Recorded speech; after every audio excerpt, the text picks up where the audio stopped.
नमस्कार. नेत्रास किचन मराठीमध्ये तुम्हा सर्वांचं खूप खूप मनापासून स्वागत आहे.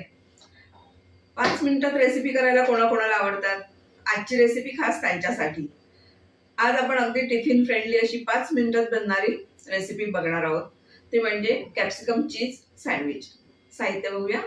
इथे मी एक मोठ्या आकाराची सिमला मिरची बारीक चिरून घेतली आहे. तुम्ही पूल चॉपर मधून काढून घेतलात तरी सुद्धा चालेल. एक मध्यम आकाराचा कांदा बारीक चिरून घेतलाय. मीठ, butter, cheese, black pepper powder, mix herb आणि इथे ब्रेड घेतलेत. मी व्हाईट ब्रेड घेतलाय. तुम्हाला ब्राऊन ब्रेड हवा असेल तर ब्राऊन ब्रेड घेतला तरी सुद्धा चालेल. आणि चटणीसाठी इथे 2 चमचे डाळं घेतलंय.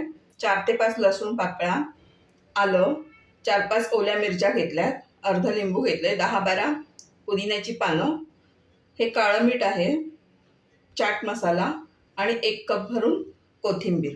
सगळ्यात आधी आपण सँडविचसाठी फिलिंग तयार करून घेऊया.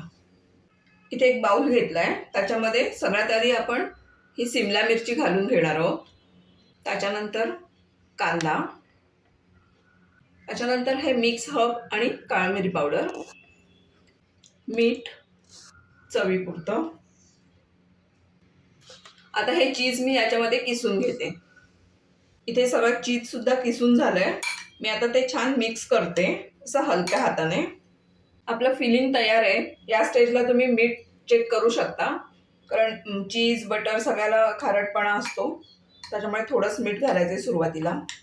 हे फिलिंग 2 मिनिटं सेट होऊ द्या. तोपर्यंत आपण चटणी करून घेऊया.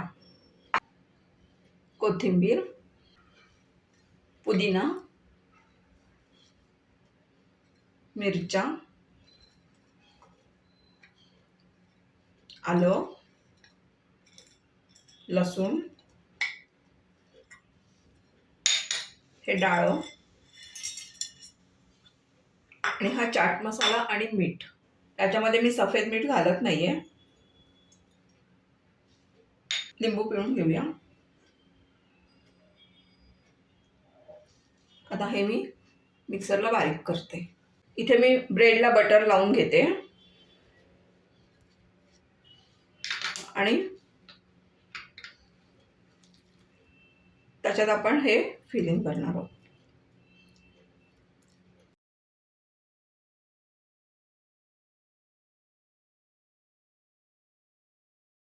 अजून एका ब्रेडला मी बटर लावून घेतलंय, तो त्याच्यावर घालते. मी ब्रेडच्या कळा काढल्या नाहीये. तुम्हाला जर नसतील आवडत तर तुम्ही त्या काढून घ्या. असेच आता मी अजून सँडविचेस बनवून घेते. इथे मी तवा गरम व्हायला ठेवलाय.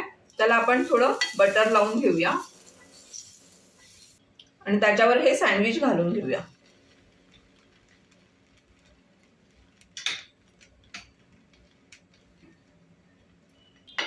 हे 2 ते 3 मिनिटं स्लो गॅसवरच आपल्याला क्रिस्पी करून घ्यायचंय.